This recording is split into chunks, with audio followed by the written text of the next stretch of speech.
We all know that smell, right? That puff of white powder we associate with a fresh, clean baby. It's been a staple on changing tables for generations. But what if I told you that familiar habit isn't just unnecessary, but could actually be harmful? Well, today we're going to break down a doctor's warning that might just change how you think about one of the oldest parenting traditions out there. I mean, think about it. This practice has been going on for centuries. So yeah, questioning it can feel a little strange. It's a tradition, a sentiment a lot of us probably remember from our own childhoods. And that's why a doctor's simple advice can come as such a massive shock, which is exactly what happened to one new mom. So let me set the scene for you. It's a story that's probably going to sound really familiar. You've got an excited, expectant mother getting everything ready for her baby's arrival. She's in the store, loading up her cart with all the essentials: diapers, wipes, little onesies. And of course, without even a second thought, she grabs a bottle of baby powder. Okay, fast forward a bit. The baby's here, and it's time for that very first routine visit to the pediatrician. Everything's going great, just a standard checkup for a healthy newborn. But then, out of nowhere, the doctor says something that just stops the new mom cold. Just three simple words: don't apply powder. And it went against everything she thought she knew about taking care of a baby.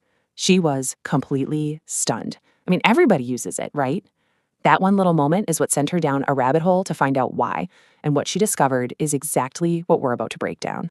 I know what you might be thinking. That advice sounds so counterintuitive. If it's potentially bad for babies, then why has it been a nursery essential for, ever? Well, to really get a handle on the risks, we first have to understand why we even reach for it in the first place. Yeah, let's really ask that question. Why is baby powder a staple in pretty much every home with a baby? Let's dig into the common beliefs, the reasons we've all been told that it's a must-have. Okay, so these beliefs touch on a lot of classic parenting worries. The big one is that it prevents sweating and heat rash. Another is that it's great for diaper rash, either treating it or preventing it from starting. Then there's the fact that it just has that pleasant, clean baby smell. And in some cultures, there's even a belief that it makes a baby's skin look fairer. You can see why these are powerful ideas for any parent who just wants the best for their kid. All right, now we get to the heart of it all, the doctor's warning. What does the medical world actually have to say about these common beliefs? Because, spoiler alert, this is where the story takes a really sharp turn. So the biggest and most immediate danger is to a baby's lungs. The particles in baby powder are incredibly fine. When you puff it on, that cloud of powder becomes airborne, and it's so easy for your baby to inhale it.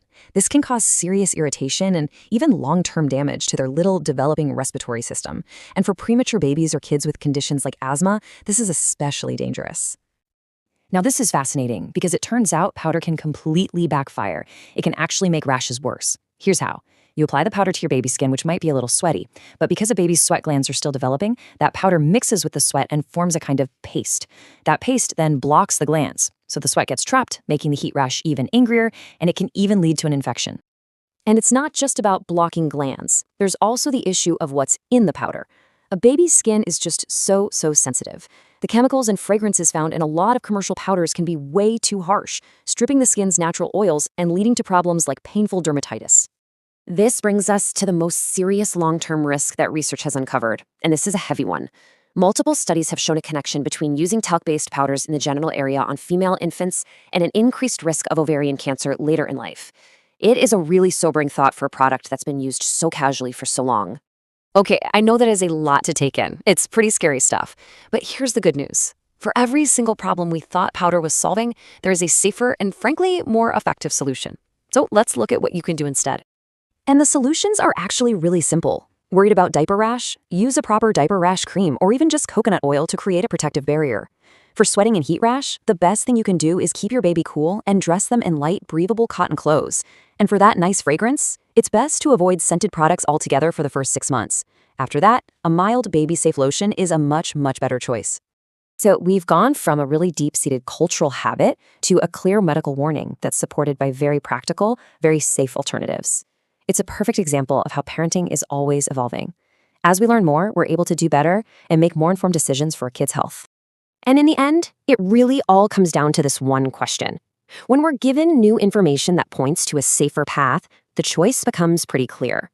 Sometimes the most loving thing a parent can do is let go of an old tradition to make way for a healthier future.